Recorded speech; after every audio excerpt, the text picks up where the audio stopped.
Marsikdo se bo nocoj vprašal, zakaj sem dal to muziko in zakaj sem dal tega izjemnega talenta. Zaradi tega, ker smo ljudje tisti, ki kreiramo. Ljudje nismo potrošniki, mi smo kreatorji in to nam hočejo vzeti. Poslušnost ni nič drugega kakor uničevanje talentov, uničevanje ljudi. Torej, Marcel se te kitare, ki jo igra, ni naučil v glasbeni šoli, razen začetkov, potem je pustil in je razvijal to sam s svojo dušo. Poslušal je svoj glas in uporabil inštrument v celoti. V celoti, na vsakem koncu kitara poje in igra malo drugače. In ko je tako vkomponiral vse, ste slišali, kakor da bi 5 inštrumentov igral. Ko prideš pa iz glasbene šole in poslušaš res vrhunskega mojstra, uporablja samo strune, šolski prejem in note in brez not ne zna zaigrati nič drugega. Tako je to s to našo šolo in s temi našimi profesorji, znanstveniki, doktorji, ki delajo samo po protokolu, prebere noto, brez da bi si upal biti zraven malo kreativen, ker če je malo kreativen zraven, to že pomeni, da je teoretik zarote, ker tako ne piše, a ne? Dobro, sliko, ki jo vidite, je malček nenavadna in vprašam vas, dajte si v mislih odgovoriti, kaj vam ta slika predstavlja. Tako, malo še razmišljite, no, še 2 sekundi. Torej, slika, glejte, prikazuje kolaž logotipov znanih podjetij, smo ugotovili, ne? Kot so Nike, Apple, McDonald's in glejte, tukaj je samo grafično logotip Nike, prelit s krvjo, logotip Apple prelit s krvjo in logotip McDonald's prelit s krvjo. In kri je v bistvu simbol sicer življenja, hkrati pa tudi smrti, nasilja in žrtvovanja. In v tem kontekstu, ki ga vidite na sliki, simbolizira izkoriščanje delavcev, uničevanje okolja in negativne vplive globalizacije, ki so jih ta podjetja povzročila ljudem, ne. Torej, logotipi podjetij so zdaj v tem konkretnem primeru simboli korporacij, kapitalizma, potrošništva, moči. In v tem kontekstu lahko logotipi predstavljajo prevlado teh podjetij nad našim življenjem in njihov vpliv na naše vrednote in na našo kulturo. Kako to izgleda, nam bo povedala ena najboljših dizajnerk iz New Yorka in jo bomo sedaj priključili in bo povedala o tej stvari v 6 minutah vse. Prisluhnite, morda si celo zapišete kakšno zadevo. Design and branding are part of every single thing that we do as humans. It's a way of signaling to others non-verbally who we are, what we believe in, what is important to us. There was a time when a different form, a different flavor, a different bottle shape, those things really did excite consumers, people. But people have so much more power than they've ever had before. They want to understand and know that the things that they're buying are coming from companies they feel are worthy of contributing to. And that's something that we have really never seen before. And that has created a real democratization of design and branding. Hi, I'm Debbie Millman, and I am a brand designer. I am an educator, and I am the chair of the Masters in Branding program here at the School of Visual Arts in New York City. My most recent book is called Why Design Matters, which is based on my long-running podcast, Design Matters with Debbie Millman. Design and branding are some of our earliest behaviors as humans. As far back as 10,000 years ago, we started to construct symbols to communicate our beliefs, and we began to do this all over the planet. I consider those early constructions very bottom-up We created these symbols for each other, by each other, for free.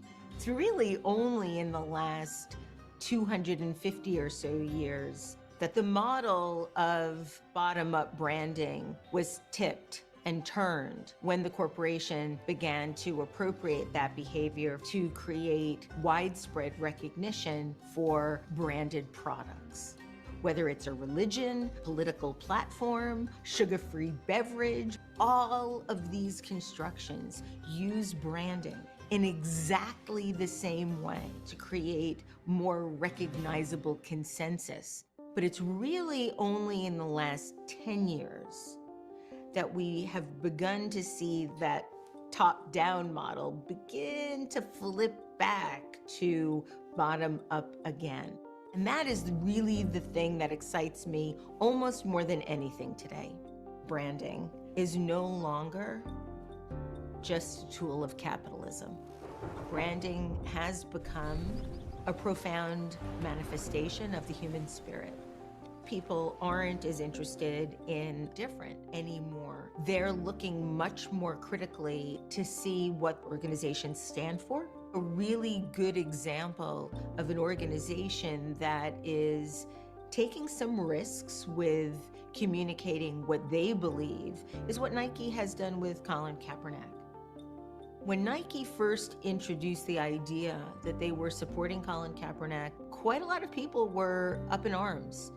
But that initial wave of displeasure was fleeting. And what we saw long term was a majority of people were actually very supportive of Nike communicating their beliefs through the behavior of the brand. And then we also began designing our movements in this bottom-up way. And one of the most powerful and one of the most successful has been Black Lives Matter.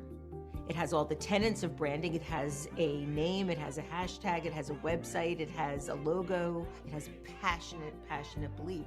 But it's much more than a brand. What this movement has done is question, challenge, and provoke behavior change. We've also seen that happen with the pink pussy hat. We've seen that happen with Me Too. Certain embedded behavior is no longer being tolerated. And we've seen behavior transformed. We really do have the power to change the future of this planet, just with the sheer decisions that we're making about what we buy and what we choose to contribute to. The markers of success or failure in branding are really evident. It's in how many people believe you. Anybody that is thinking about creating a brand, the first question has to be why? Why do we need this thing, idea, belief, product? Why? The second question has to be, what is the benefit? People are going to be giving you money for this product, or people are going to be giving you a piece of their soul if it is a movement. What is the benefit for humanity? And if you have sound, strategic answers to both of those questions, then you have something that you can begin to build on, to create something that has meaning, both for the planet and for humanity.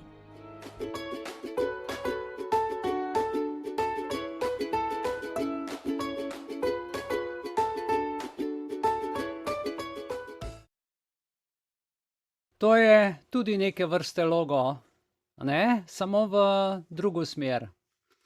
In 322 je v bistvu prikrita številka 666. Ne?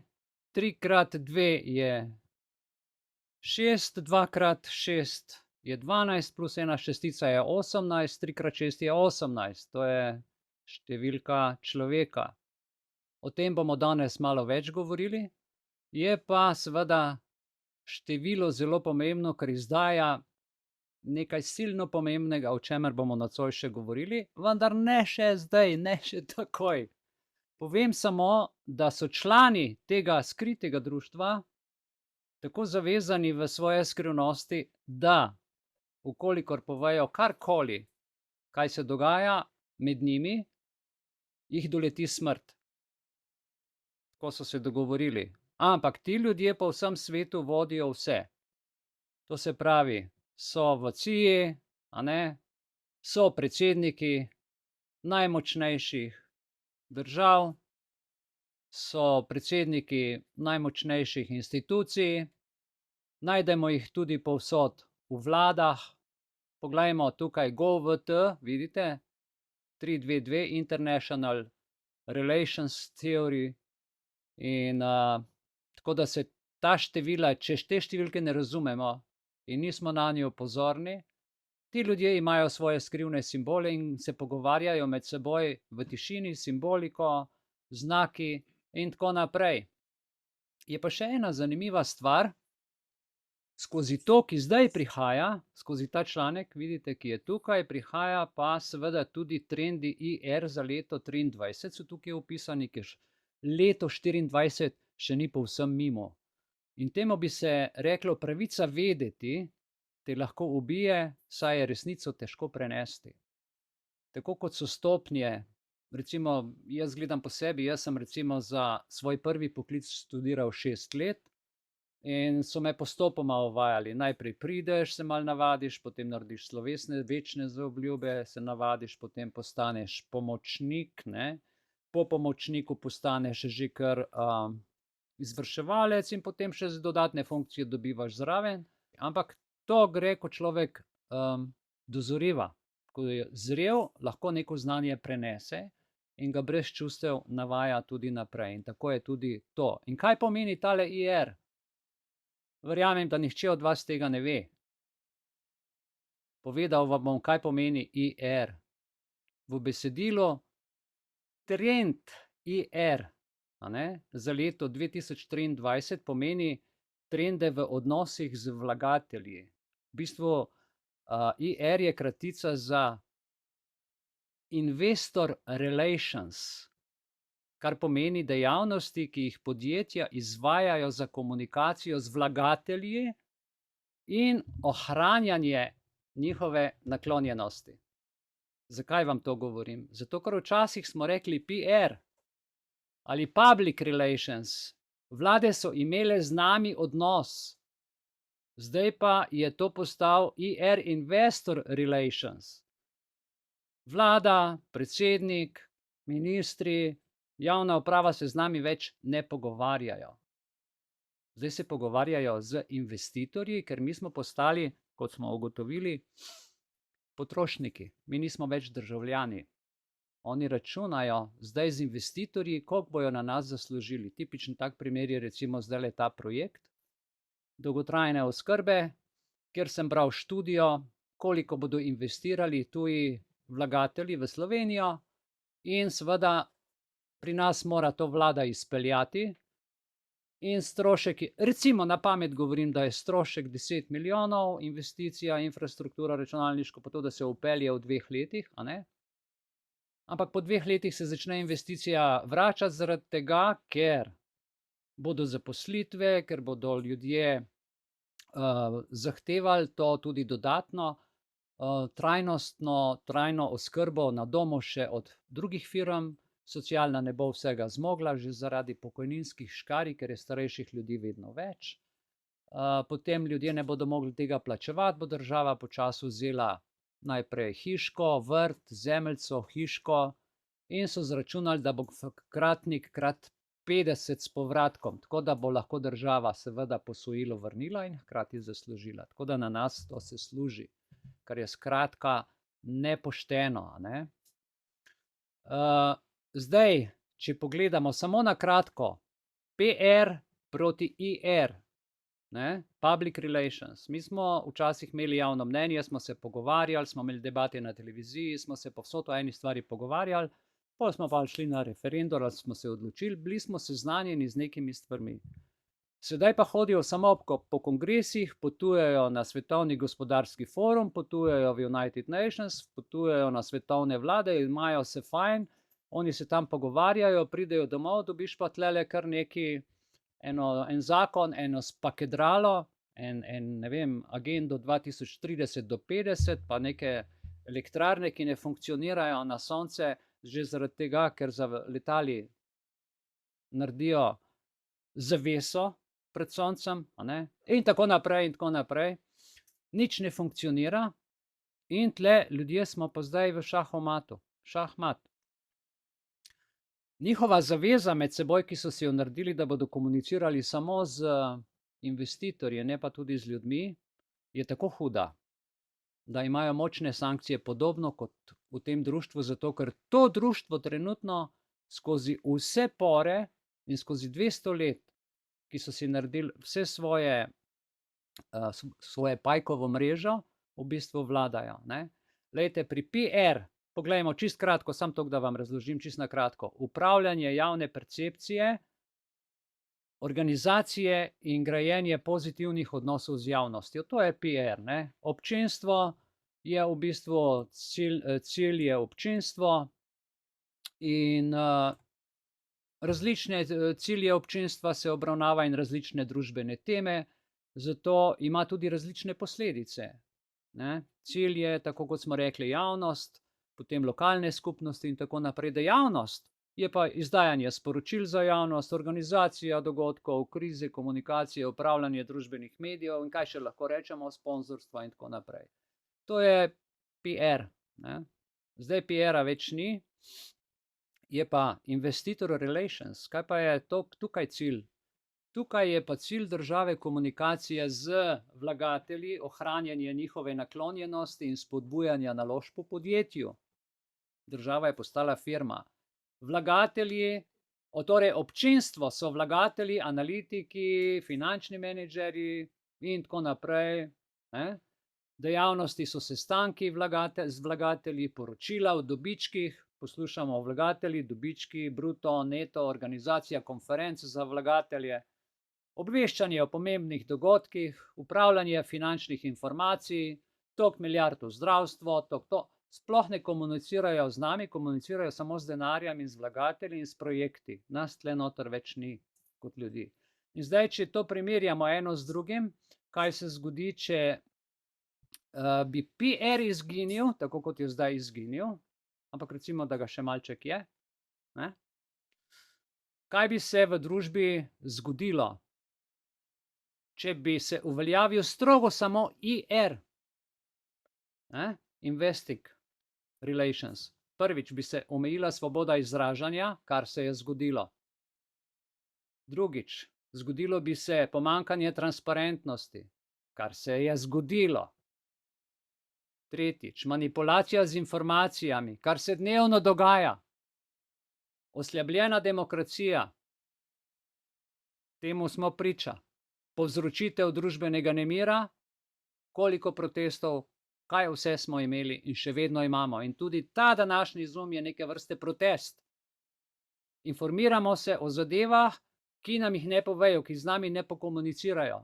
Nihče nam ni povedal, da bojo trenutno mogoče dali prednost komunikacijo investitorjem, zato se ne bodo imeli časa z nami pogovarjati. Pa bi mogoče kdo vprašal, zakaj pa? Pa bi rekli, ja, zato, da bo nam bolje. To bi bile odprte karte. Ker pa z nami ne komunicirajo, moramo mi se sami do tega dokopati, do teh informacij, je pa seveda zadeva, dobi pa potem povsem drugo sliko in drugo noto, ne. Tako da to je, kar se tiče tega. No, tukaj je še en logo, poglejte, Rothschild, coat of arms. Zakaj sem ga jaz dal gor? Zaradi tega, ker je pred par dnevi Rothschild baje, tako so v časopis napisali, šel za mavrico, ni imel toliko denarja, da bi si kupil večno življenje. Pa še tukaj smo se pogovarjali, da dvomimo, da je to mogoče samo spet nek marketing ali pa PR vprašanje. Danes več ne veš, kaj je res in kaj ni res. In poglejte, kaj ima napisano noter, se pravi Concordia, Integritas, Industrija. Kaj to pomeni? Concordia, mir, enotnost ali soglasje, Integritas, poštenost ali celovitost, transparentnost, integriteta in pa industrija, vestnost, pridnost in delavnost. A veste, glede na to, da je človek plačeval vojne, profitiral od vojne, da je vsak njegov evro, vsak njegov dolar krval in to je človek. ta človek. Glejte, kaj so tuji mediji o njem povedali. With the recent passing of Jacob Rothschild, a pivotal chapter in the story of one of the world's most influential and discussed families comes to a close. Ja, a veste, najbolj gnusna družina, najbolj gnusni karakterji in njegova žena je rekla, ko se je leta 70 z Maxwellom zapletel, je rekla, a ti nisem rekla, da ne hodi v javnost, veš, da morajo biti take stvari skrite.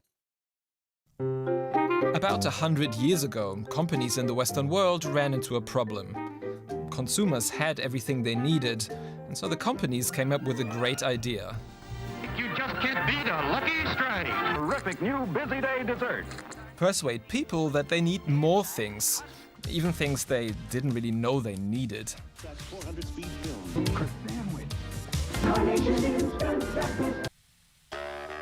And nowadays, companies are studying your brain to get you to keep buying more stuff. This is called neuromarketing, and Neuromarketing is like marketing on steroids. Companies know us better than we know ourselves. The brand exists nowhere else but in the mind of the consumers. We're going to tell you how companies are getting into your head.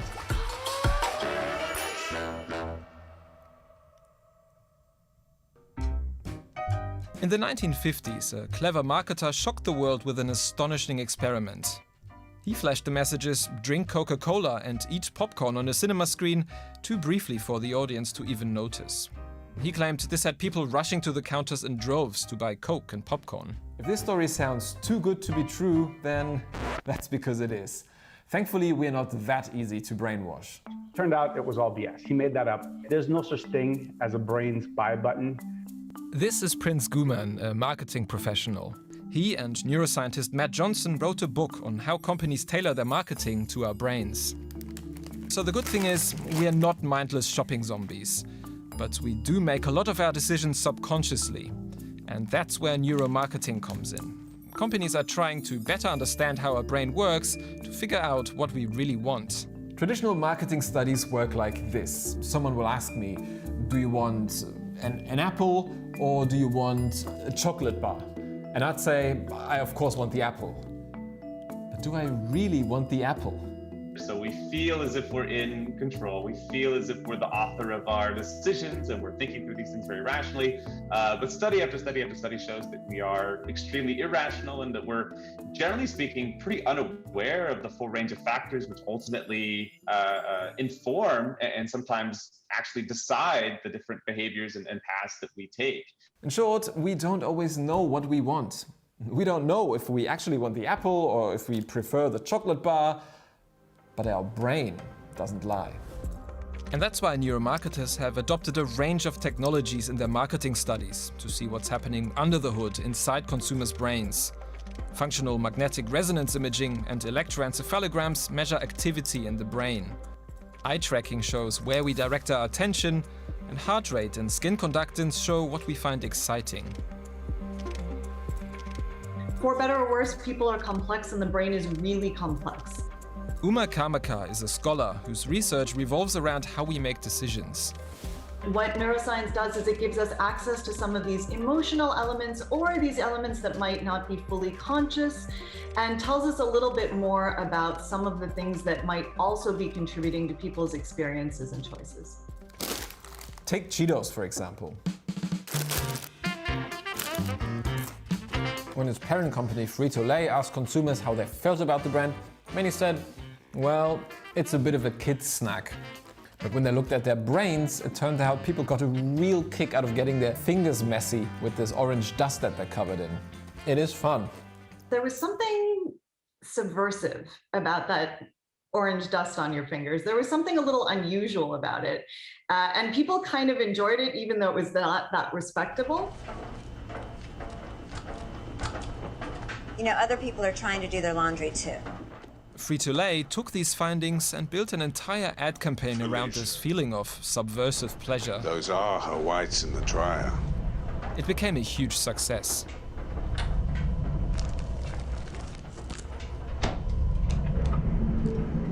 More and more businesses are investing in this type of research, most of which is happening in secret.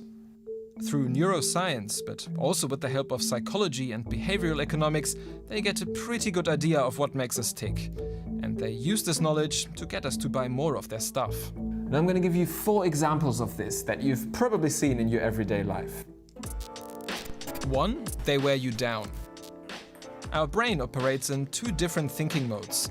There's what's called System 1, which is fast, unconscious and automatic. And then there's System 2, which is deliberate and conscious, but takes a lot of effort. If I ask you, what is your name? System 1 will immediately have an answer to that question. But if I ask you, what is 23 times 48, you're going to have to switch to System 2. This requires effort. Now imagine you're going grocery shopping. You have to find your way around the different aisles and make loads of decisions in a short amount of time. When you finally get to the checkout counter, you're tired. One way in which you can get somebody to be more System 1 oriented is actually through wearing them down. So System 2, very resource intensive, requires a lot of metabolic resources. When we're tired, when we're malnourished, we're much more likely to go with a much more impulsive System 1 response. And that's why right at the end of your shopping trip, retailers tempt you with loads and loads of sugary snacks that you might just pick up at the very last moment. And shopping malls exploit the same situation. They're confusing, they're overwhelming, they're quite frankly exhausting, so you're more prone to spend money on something you might not even need. 2, they tell you what the right price is. Let's say you walk into a store and you see a bottle of wine for, I don't know, let's say $15. Your brain doesn't really know if this is a lot or if this is not a lot, so it's immediately starting to look for some context. Typically, people don't really have a sense of price. Like, they don't really know how much wine should cost or what's the right price of a wine. This is Moran Cerf, a computer hacker turned neuroscientist and business professor. The people create their kind of impressions of the price range, not by knowledge, by information, but rather by kind of sampling reality. And the store will happily give your brain a reality to latch onto by placing a second bottle next to it costing $50. Now your brain thinks $15, that's actually a pretty good deal, so it's very likely you're going to buy this bottle. Our brains are like ships. We're looking for places to anchor, right?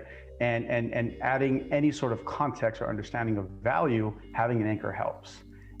3, they keep you on the treadmill.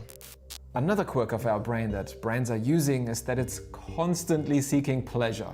And the key word here is seeking. Once you're experiencing a sort of thing that you wanted, you don't just get to bask in that pure pleasure for a long time. It's not the type of emotion which is enduring over time. And that's a very, very good thing for brands. Because pleasure is so fleeting, brands keep sending us to what's called the hedonic treadmill. The iPhone 6, the iPhone 6S, this is iPhone 7, iPhone 11, iPhone 12. Right, let's say you buy iPhone 8. It's a brand new physical design and you're loving it. And just like clockwork, 12 months later, 8S comes out. Whatever pleasure you got from achieving and purchasing the iPhone is now immediately gone. And now you're looking to, again, jump on the hedonic treadmill and chase the next pleasure. 4, they hide little nudges in plain sight. So you remember that cinema story from the beginning? Subliminal marketing messages like this, so things that we can't pick up on consciously, are actually illegal in most countries. But a few companies must have thought, well, why don't we just hide them in plain sight? Check out this ad from KFC. See anything unusual? Well, look again. There's an actual dollar bill photoshopped into the burger, which happens to cost $1. And check out this can. Coca-Cola made it look like it's smiling to tie in with its brand image of happiness. And in literally every ad for watches, the time is set to 10 past 10, because that makes it look like the watch is smiling at you. These types of subtle hints are called primers. So I would say right now, controversial, but the priming works. That said, we still teach that in school, in business school, as kind of a mechanism people should be aware of, because it's easy to implement. So if for the small chance that it does work, why not try it if you're trying to kind of sell something? So if you see a 10-10 watch, you're not compelled by some physical force to go out and do everything you can to buy it. But if you're already feeling like buying a watch, or maybe you're already favorable towards the brand, that additional data point is going to push you maybe a little bit further. And this is not limited to visual triggers. An experiment showed that if a wine store plays French music, customers buy more French wine. And if it plays German music, they buy more German wine. A lot of this stuff is hiding in archives for companies, and it is in their best interest not to reveal it. But we would be silly to think that this isn't part of the experiential design that companies are creating to better engage with the consumers. So, where does all this leave us? Are we ultimately just puppets without a will of our own, buying whatever corporations throw our way? Or do we have a choice? Total mindless behavior is rare. Total control is also rare. And in between, there's a wide gray area, and we can move the needle between whether we make choices that are very informed and very kind of thorough, or very impulsive and not too thorough. If you like something, that's going to be the most important determinant of whether or not you choose to spend money on it, or your time on it, or your resources in general on it. And that speaks a lot to the power that we have as consumers and individuals. Now, neuromarketing is a very powerful tool. It gives companies access to something that even we don't have access to most of the time, our subconscious. But just knowing that and knowing how our brain works can already help us make better decisions. Have you ever come across any of the things we've shown you in the video? Let us know. What was that? Did you see that?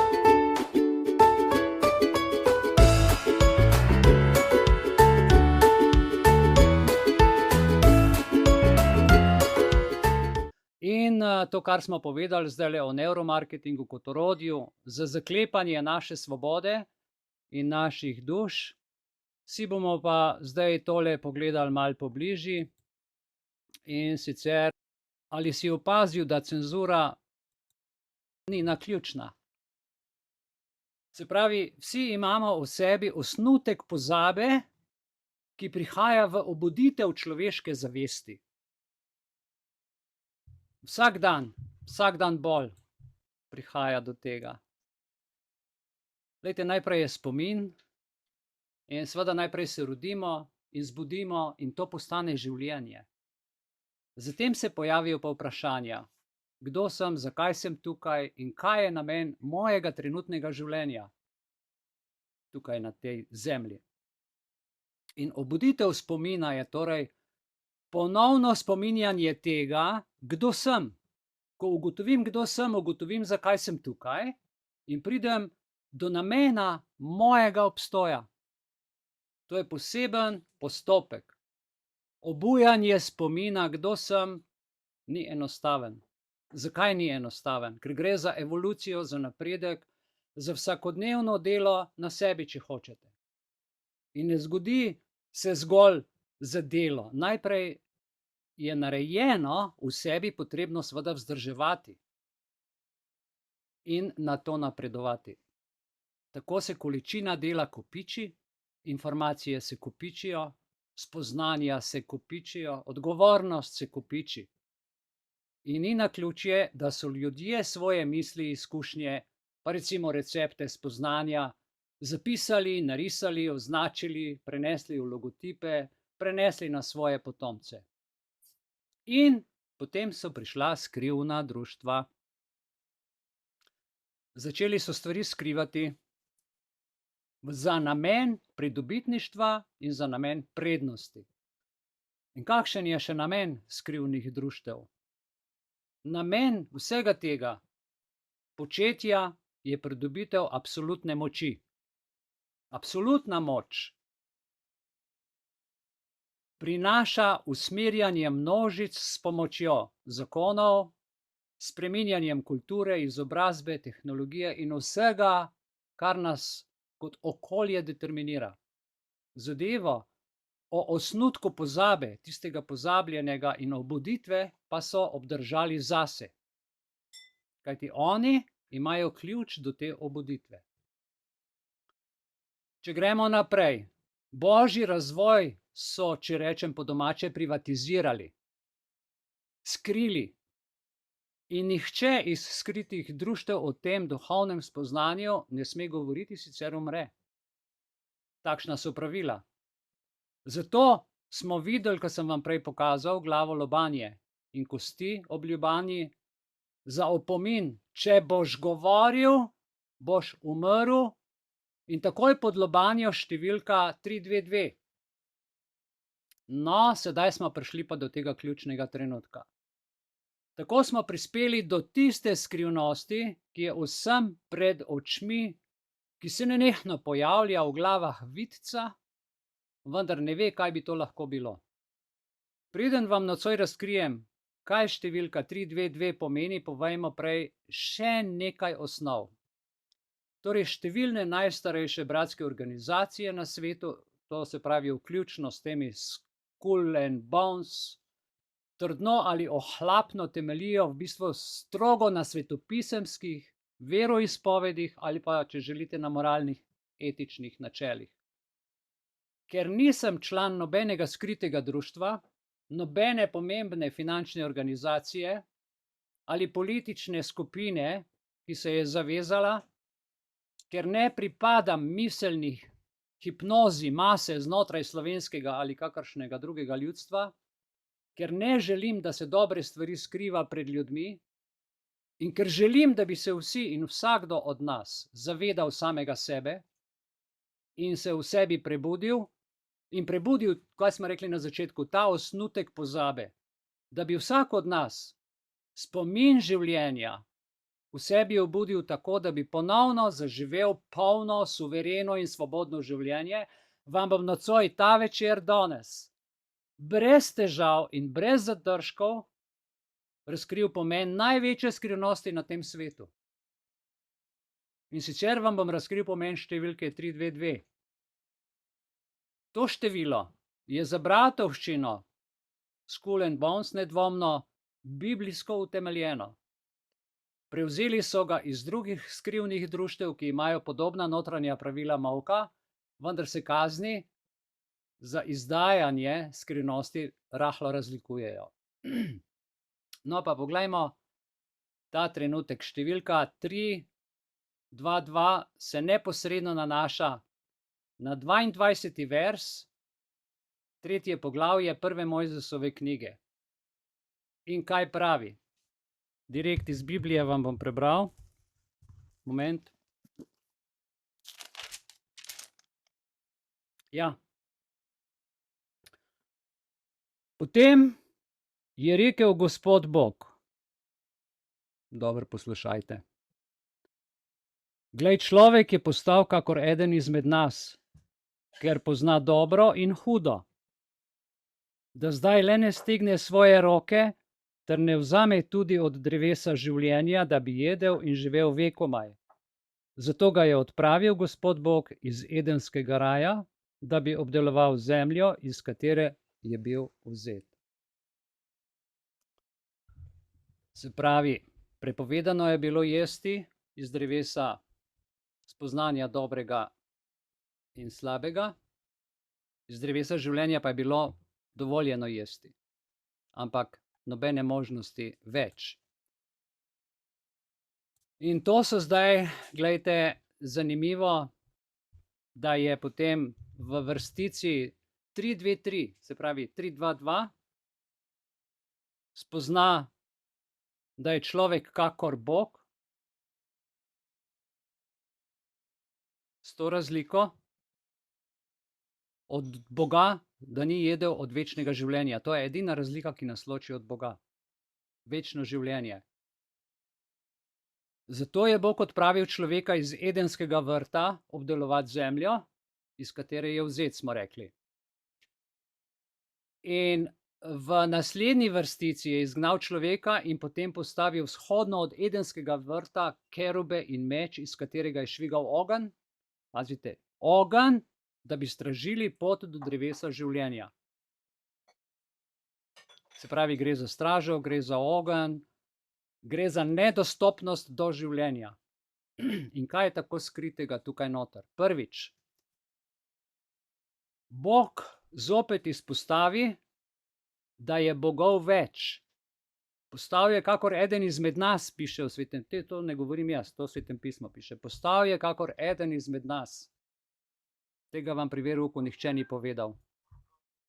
Še preden pa imata Adam in Eva, se pravi možnost jesti iz drevesa življenja, ju Bog odpravi iz Edenskega vrta, ven.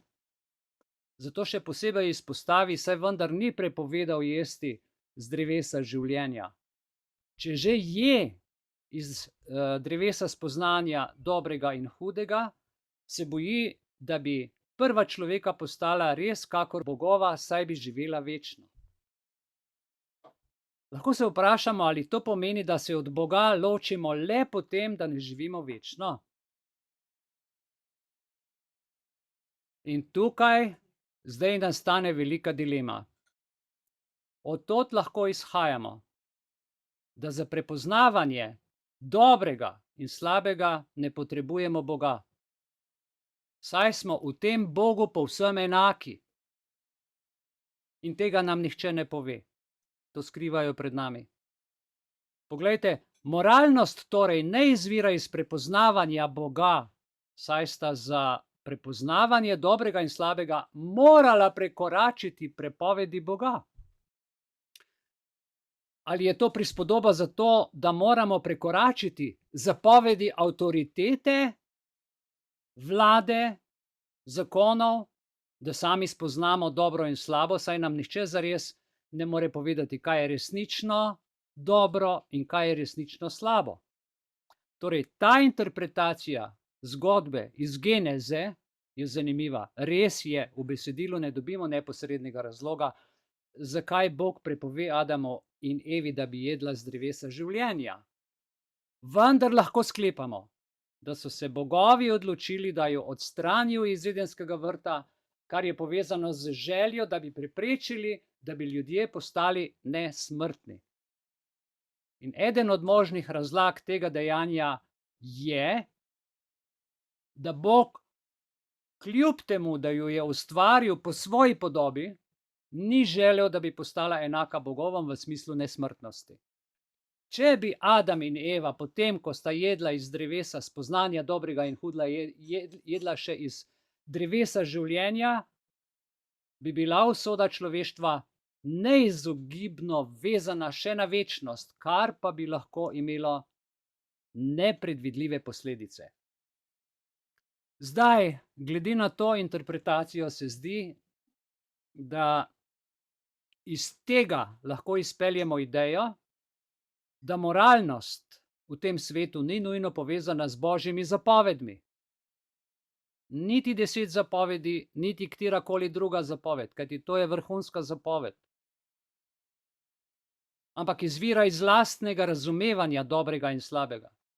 To pomeni, da že iz prvih časov, odkar je so nastali zapisi in Biblija, so notri logotipi in prepovedi in navodila, kako in kaj naj počnemo.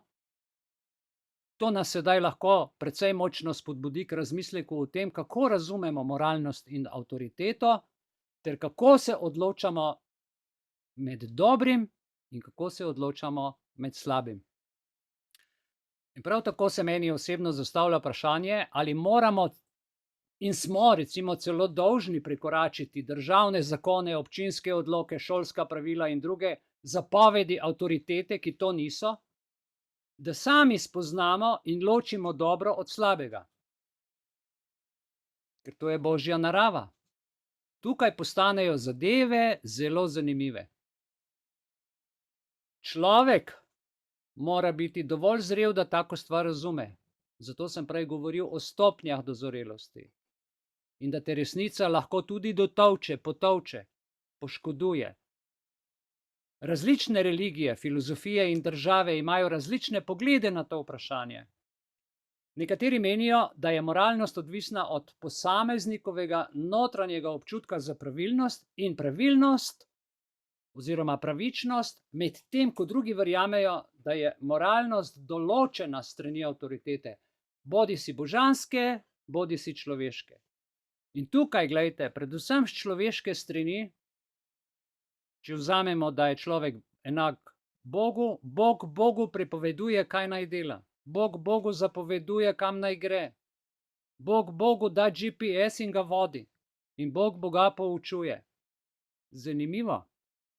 In zakaj je to tako močno čuvana skrivnost tajnih društev? Predvsem zaradi zavedanja, da smo enaki Bogu v vsem, razen v večnem življenju. Ker pa je v dobrem in slabem prisotna tudi, dobro poslušajte, sebičnost, laž, goljufija, izkoriščanja, vam polagam na srce, da je potrebno to vedenje in to znanje spretno skriti pred maso ljudi. Jaz ga bom skril na YouTubu, da bodo vsi poslušali. Tako ga bom skril, kot skrivajo ti ljudje pred nami. Vsem nam dajo na oči, na videz, da pogledamo. Se pravi, skriti pred ljudmi, jih zavajati, slepiti, jim onemogočiti vstop in dostop do zavesti obujanja osnutka pozabe in obuditev dejstva, kdo sem. Da sem Bog, da sem ustvarjen po Božji podobi. Od kod prihaja in kakšen je moj namen, tukaj na tej točki se vse spremeni. Se spremeni naše razmišljanje, se spreminjajo naše odločitve in tukaj postanemo samozavestni. Tukaj pade celoten sistem, ki je ignorantski do nas. Odgovore na ta vprašanja potem večina črpa iz, recimo, cerkvenih dogem in političnih usmeritev, iz tega, da postanejo ljudje odvisni od avtoritet. Zato, ker od malega, ko prideš v okolje, ki je pametnejše od tebe in ki te želi izkoristiti. In lejte, ljudem ponudijo zgolj delno znanje in delno zavedanje z namenom izčrpavanja energije, ki jo uporabijo za lasten napredek, za lastno bogastvo in predvsem za neomejeno moč. Ta skrivna društva hlepijo po neomejeni moči, po eni svetovni vladi. Torej, mi za njih nismo več PR, public relations, mi smo za njih trenutno samo še žvaliveni stajci, ki z nami ropotajo. Ne bomo se več tega šli. Hvala Bogu, da poslušaš, če še poslušaš in vztrajaš.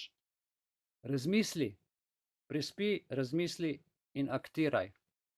In glejte, tako kot so se obnašali bogovi v Edenskem vrtu, glej, človek je sedaj postal eden izmed nas, so rekli, vam pa povem, številka 322 se seveda nadaljuje v številko 323, kar pomeni izgon, smrt, cenzura. Ponovimo, Gospod Bog je torej izgnal iz raja in postavil vzhodno od Edenskega vrta kerube in meč, iz katerega je švigal ogenj, da bi stražili pot do drevesa življenja. Kerubi, meč in ogenj, ki šviga, pa so vojne, pomori, podjarmljanje, uničevanje, spreminjanje kulture, zavesti in vladanje z nadzorom v obliki novus ordum secolorum ali v obliki novega svetovnega reda. Vsekakor je ta zgodba iz Geneze lahko vir obsežnih razprav, tudi med vami doma, med prijatelji. Lahko tudi skupaj poslušate ta video, samo ta del. Razprava o naravi moralnosti, o naravi avtoritete in o razpravi človeškega spoznanja in znanja. Zgodba iz Geneze o Adamu in Evi v Ednu resnično ponuja bogat vir za razmislek o naravi moralnosti, ki nam jo ponujajo te naše avtoritete, vzgojitelji, učitelji, profesorji, doktorji, politiki, In še kdo? Avtoritete človeškega spoznanja. Lahko bi rekli, da se v tej zgodbi odraža tudi tema človeške svobode in tema človeške odgovornosti. Zdaj pa, če izhajamo iz tega, kar smo do zdaj povedali, da moralnost ni nujno povezana z božjimi zapovedmi, ampak izvira iz lastnega razumevanja dobrega in slabega, postane seveda vprašanje, kako to razumevanje oblikujemo. Postavi se vprašanje, ali je to nekaj, kar je vgrajeno v nas kot človeško bitje, ali je rezultat naših izkušenj, vzgoje in družbenega okolja. To morate sami raziskati. Ali je to v tebi, ali pa je to rezultat, če rečem v širšem pomenu, vzgoje, kulture, okolja. Prepričan sem, da imamo to vgrajeno v sebi. Vendar pa nam vzgoja, okolje in tisti, ki so se rodili pred nami, z ukazovanjem preprečijo, da bi to vgrajeno razumevanje v nas razvijali, tako kot ga je razvil ta kitarist, ki smo ga gledali. S tem, ko smo prisiljeni ostati v njihovi matrici, v njihovi trgovini, in ne moreš več v lokalno trgovino, ti moraš v supermarket, ti moraš iti v njihov Eden, ki so jo postopoma razvijali, to matrico, skozi stoletja, da ne rečem tisočletja. Poleg tega se lahko vprašamo, ali obstaja absolutno merilo dobrega in slabega, ali pa so to, recimo, relativni pojmi, odvisni od konteksta, kulture, odvisno od tega, s kom živim, kje živim in tako naprej. To je odprto vprašanje. In še drugo vprašanje, ki se mi je zastavilo, ali obstaja univerzalna moralnost, ki velja za vse ljudi, v vseh okoliščinah, ali je moralnost bolj subjektivna in odvisna od posameznikovega pogleda. Tudi tukaj je treba ugotoviti zadeve, ker zato danes je ta zadeva za nas nova. Jaz sem vam jo predstavil prvič. Rabil sem tudi seveda nekaj študija, nekaj poglabljanja, nekaj iskanja in tako naprej. Zdaj pa, glede na to, da Adam in Eva v zgodbi iz Geneze prekršita Božjo zapoved, mi prihaja na misel, da bi lahko razmišljali tudi o tem, kako se odzivamo mi na avtoriteto in kako ravnamo v primeru konflikta med lastno vestjo ali recimo moralnimi prepričanji ter zunanjo avtoriteto, ki pozna to stvar in se do nas obnaša kakor Bog in ki ne ve, da tudi mi to poznamo. Ali obstajajo primeri, ko je prav, da prekoračimo zapovedi avtoritete, če menimo, da so v nasprotju z našim notranjim občutkom za pravilnost? Ali je to prav? Torej, vprašanja, ki jih postavlja razkritje te skrivnosti nocoj, ravno skozi število 322.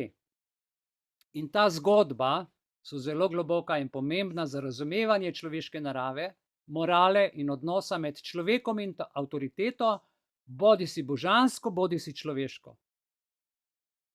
In čisto na kratko vam povem še o božji previdnosti ali o enem očesu, o očesu previdnosti.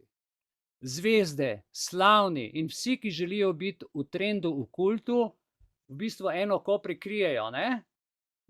In kaj to pomeni? Da so v božji previdnosti. Božja previdnost pomeni, da so v kultu, da so finančno zaščiteni, da jim nihče nič ne more, da se jim ne more nič zgoditi, če pridejo na sodišče, zato ker ima njihovo ozadje povsem druge povezave, zveze, svoje ljudi v vseh institucijah in se ne more nikomur nič zgoditi. Božja previdnost, to pomeni tole prikrito oko ali pa oko na $1. In to oko je pogosto zaprto v trikotniku in obdano z žarkom svetlobe ali aureole. Zdaj po novem so to kamere ali pa kaj drugega. In to naj bi predstavljalo božjo previdnost. Za kult, zaščito, za nas, navadne ljudi, pravijo pa nadzor. Saj tole oko bdi nad delavci, ki delajo za posameznike. Pazite, oko bdi nad delavci, ki delajo za posameznike, za elito, ki to znanje uporablja. Ali veste, dam vam primer praktičen. Mi je prišlo na misel, recimo, ko ste na nogometnem stadionu, na Jankovičem, ne? Ali pa na kjeremkoli drugem. Na stadionu niste sami. Tam stojite kot eden izmed recimo 10.000, 20, 30, 60.000 ali več, tudi ne vem, do 70.000 in več so stadioni, ki ste za stopenco recimo vi trdo predhodno delali. Okay? Nogometaši in ostali sodelujoči na igrišču, recimo, da jih je skupaj 50 na igrišču, za eno tekmo pokasirajo v 2 urah, recimo, če vzamemo v povprečju, dajmo izračunati na pamet, recimo dobrega nogometa, ne, ali po domače fuzbal sezone, recimo 25.000 ljudi, da je gor na stadionu, pa če je stopnica, ne vem, med 40 pa 70 evrov, recimo 50 evrov, dajmo tako ceno, zdaj, da je stopnica 50, 25.000 ljudi, je to 1.250.000 evrov v 2 urah. In če to sedaj delimo s 50, vsak na igrišču v 2 urah zasluži 25.000 evrov, se pravi, gre za vaš celoletni dohodek, če imate kolikor toliko dobro plačo. In to je oko previdnosti. To so manipulacije, to so marketi, ko v enem dnevu 100.000 evrov tja znosimo. In vse to mi počnemo. In to oko bdi nad nami, da delamo za njih. Zato je reklama, pridite na koncert, pridite na predavanja, pridite se družiti, pridite tja. Zakaj se pa mi ljudje ne bi sami organizirali, zakaj bi pa poslušali medije, pa fuzbal tekme, pa hokej tekme, pa košarkarske tekme, pa Dončiće in tako naprej, in jim milijone nosil? Zakaj se ne bi sami sebe obogatili? Enkrat na eni kmetiji, enkrat na drugi kmetiji in tako naprej. Samo nakažem vam par idej. Lejte, kjer najprej država vloži določena sredstva in napor, da projekt spelje, vendar na koncu kot vlagateljica iz projekta iztrži na različne načine vsaj 5, 10 ali večkrat. Če ne iztrži več, vlagatelju ne more povrniti sredstev in tudi ne more recimo plačati ne državne uprave in niti uslužbencev. Razumete, kaj počnejo? In to je torej število 322, vključno z nadzorom, ki je oko božje previdnosti. Prstni odtis, nadzor, QR koda, kamera, kje si bil, kaj si delal, kaj imaš doma, kakšno je tvoje premoženje, pa kaj koga briga. Dajte se upreti, ljudje božji. Pravica do lastnine, pravica do življenja. Ti ljudje se imajo za bogove, zato ker v Svetem pismu piše, da so enaki Bogu, razen po večnem življenju. Zdaj pa tudi mi vemo, da smo. Tako je, ker tako piše v Svetem pismu. Nisem si to jaz izmislil, piše pa za vse enako. Vsi v tej matrici živimo, a je žal ne vidimo. Saj se nahaja zgolj v naši glavi, v vaših mislih, ki niso vaše. Videli smo prej, kako programirajo, kako nas vodijo za nakupovanje. Kaj počnejo? Vrnimo se torej k izvoru, k tisti matrici, neprebojenemu delu, sodelujmo s tem delom in brez satanističnih prekinitev in vplivov tehnološkega neuromarketinga vrnimo tem ljudem, kar jim gre, saj jih je zelo malo. Imeli so moč v znanju, v zapeljevanju, v izkoriščanju. Upam, da boste ta video poslali prijatelju ali pa vsaj od do časovni timing, naj se nauči, naj dvigne glavo in naj pokaže takole.